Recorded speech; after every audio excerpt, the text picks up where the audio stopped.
Bonjour chers étudiants, bonjour chers amis. La leçon du jour, accord sur le pétrole, les cours vont remonter ou pas.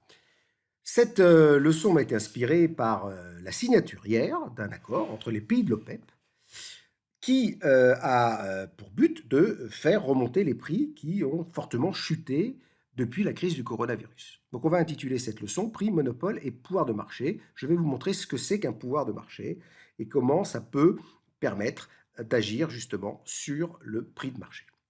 Alors les cours ici du monopole, du prix du pétrole, vous voyez, depuis la crise de janvier, on est passé de 70 dollars le baril à 20 dollars. Donc cet effondrement des prix a une explication et on peut la rattacher à un cadre plus général qui est celui de la fixation des prix sur un marché. Alors comment est-ce que se fixent les prix sur un marché et notamment sur le marché du pétrole? On va supposer que sur ce marché, il y a un ensemble d'acteurs qui sont les États, producteurs de pétrole, qui fixent les quantités qu'elles vendent sur le marché de manière à maximiser leurs profits. La demande du mondial de pétrole s'exprime en millions de barils jour, vous voyez, est ici égale à Q, et le prix du baril de pétrole est égal à P en dollars. La demande, c'est une relation entre le prix et la quantité. On prend ici une relation assez simple, linéaire. Le prix est égal à 150 moins Q, ce qui fait qu'on peut la représenter, regardez ici, dans le plan où vous avez le prix du baril de pétrole, les quantités en millions de barils jour, et ici une relation décroissante. Cette demande ici est décroissante, ce qui veut dire que si les quantités mises sur le marché augmentent, cela va entraîner automatiquement une baisse des prix. Quand vous avez la quantité, vous avez le prix. Et inversement, si les quantités diminuent, cela va entraîner une hausse du prix. Donc ça, c'est le fonctionnement normal du marché mondial du pétrole. Comment, face à cette demande, vont se comporter les États selon qu'ils sont ou non regroupés? Alors, le premier cas de figure, c'est le cas où chaque pays, ici, vous voyez, maximise son profit, mais se comporte indépendamment de ce que font les autres. Le profit s'exprime comme l'écart entre les recettes totales et le coût total. Je ne vais pas faire trop de développement là-dessus, on n'a pas le temps, mais l'idée qu'il faut retenir, c'est que les pays étant chacun jouant individuellement, ils sont trop petits pour peser sur le prix, ils sont tous price takers. Le prix se fait indépendamment des quantités qu'ils mettent sur le marché. La concurrence entre eux va faire que les prix vont avoir tendance à baisser et les profits vont devenir nuls. Et au final, on va avoir un prix d'équilibre de 50 qui va être égal au coût marginal ici, et des quantités totales vendues de 100. La situation de concurrence, vous voyez ici, se traduit par une quantité de 100 millions de barils jour et un prix de 50 dollars. Je peux avoir une autre situation, qui est la situation maintenant où il y a un monopole pur, c'est-à-dire un seul producteur de pétrole. Supposition. Ce monopole pur, lui, il peut jouer directement sur les prix. Il n'est pas price taker, c'est lui qui fait le prix par les quantités qu'il met sur le marché. Et ce monopole, en réduisant les quantités vendues, va faire monter le prix, puisqu'il est le seul à pouvoir justement agir sur ces quantités. Alors qu'est-ce qui va se passer? Eh bien, on peut algébriquement faire les calculs, et il va en fait maximiser une fonction dans laquelle on va retrouver les quantités, et cela va l'entraîner pour maximiser ses profits, ne proposer que 50 millions de barils et de vendre à 100 dollars le baril. La situation ici, vous voyez, c'est celle-là.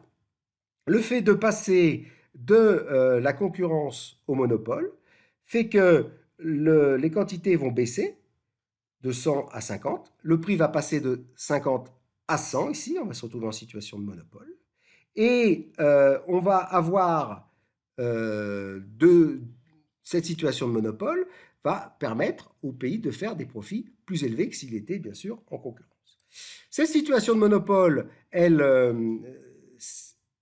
permet de mesurer d'où vient le pouvoir de marché par rapport à la situation de concurrence. Si vous avez ici, vous voyez les offres totales de court terme en concurrence et en monopole pur. Eh bien, on a ici L'effet pouvoir de marché, c'est-à-dire la possibilité de passer de 100 à 50, de rationner le consommateur pour faire monter le prix, est bien lié à ce pouvoir de marché. Ce pouvoir de marché est lié ici au fait qu'il n'y ait qu'un seul pays qui produise, donc qui contrôle totalement les quantités. Alors, dans la réalité, ce n'est pas exactement ce qui se passe.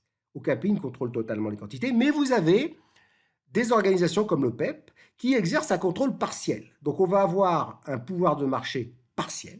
Ce pouvoir de marché partiel ici, vous voyez, va s'observer par une certaine réduction des quantités vendues par rapport à la concurrence, une situation d'équilibre ici avant la crise, et un certain prix de vente, 70. Donc, la situation avant la crise, qui est celle d'un monopole non absolu de l'OPEP, contrarié, mais qui quand même pèse sur le marché, fait qu'on avait un prix de vente à 70 et des quantités vendues de 80 millions de barils. Qu'est-ce qui s'est passé suite à la crise du coronavirus? Alors on repart de la situation avant la crise, 80 millions, 70 le prix du baril, et on a effectivement un effondrement de la demande de pétrole.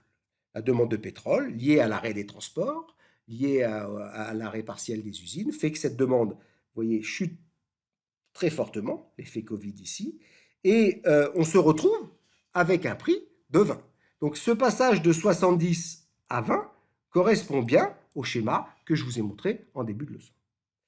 Face à cette situation, les pays de l'OPEP ont mis un certain temps pour réagir.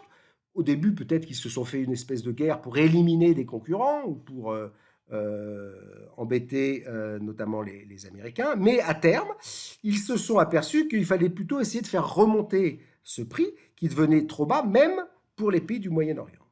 Donc, ils ont fait en fait un accord qui fait qu'ils ont exercé un pouvoir de marché supplémentaire en réduisant l'accord du 12 avril, si on regarde en quoi il consiste à réduire de 10 millions de la production de 10 millions de barils chaque jour. Donc cette réduction de 80 à 70, ici, qui est liée à l'accord du 12 avril, va avoir pour impact de faire remonter le prix du pétrole. Normalement, c'est ce qui est attendu par les pays de l'OPEP. Alors, est-ce que cette hausse du prix de 20 à 35 va être suffisant pour assainir la situation financière des pays de l'OPEP? Eh bien, ce n'est pas du tout sûr.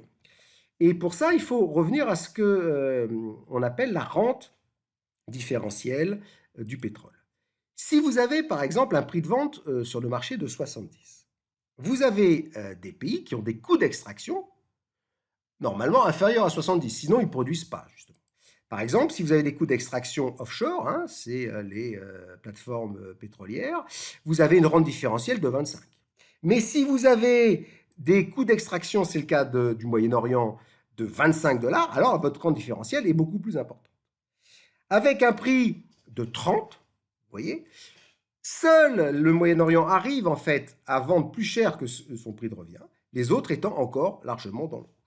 Et si on regarde ici, vous voyez les coûts d'extraction des différents pays, on voit que seulement le Moyen-Orient avec 27 peut s'en sortir avec un baril de pétrole à 30. Voilà, je vous remercie. Affaire à suivre.